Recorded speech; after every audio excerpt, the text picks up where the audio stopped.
Hi friends, good morning. எல்லோரும் நல்லா இருப்பீங்கன்னு நம்புகிறோம். நாங்களும் சூப்பராக இருக்கோம். இன்றைக்கி நாள் உங்களுக்கும் சரி எங்களுக்கும் சரி ஒரு நல்ல நாளாக, ஒரு சூப்பர் நாளாக அமையும்.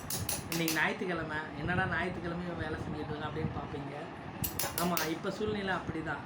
ஞாயிற்றுக்கிழமையும் உட்காந்து வேலை செய்ய வேண்டிய சூழ்நிலையாக தான் இருக்குது. ஆனால் இந்த சூழ்நிலை இப்படியே அமையாது. இப்போ நான் நினைக்கிறதை விட ஒரு நல்ல நிலைமைக்கு கண்டிப்பாக நான் போவேன். அந்த நம்பிக்கை எனக்கு இருக்குது. ஸோ எல்லார் லைஃப்லையும் இதே மாதிரி தான். என்னடா இன்றைக்கி நாள் இப்படி இருக்குன்றது யோசிக்காதீங்க. நாளைக்கு நம்ம நினைச்ச இடத்துக்கு எப்படி போகணுன்றதை மட்டும் யோசித்து அதுக்கான ஸ்டெப்பு இன்றைக்கி எடுத்து வைங்க. நாளைக்குன்னு தள்ளாமல் இன்றைக்கி எடுத்து வச்சிங்கன்னா கண்டிப்பாக நாளைக்கு நம்ம நினைச்சதை விட சூப்பரான ஒரு ஸ்டேஜுக்கு போவோம். என்னடா இவன் அட்வைஸ் பண்ணிகிட்டு இருக்கான்னு சொல்லி நினைக்காதீங்க. நானே யோசித்தேன், இப்போ இன்றைக்கி ஞாயிற்றுக்கிழமையாக இருக்குது, இன்றைக்கி போய் உட்காந்து வேலை செஞ்சுட்டு இருக்கோமே அப்படின்னு யோசித்தேன். அது நாளைக்கு கண்டிப்பாக நம்ம நிலைமை மாறும் அப்படின்னு நினச்சிட்டு இருந்தேன். அதுக்காக தான் எனக்கே ஒரு மோட்டிவேஷன் தேவைப்பட்டது.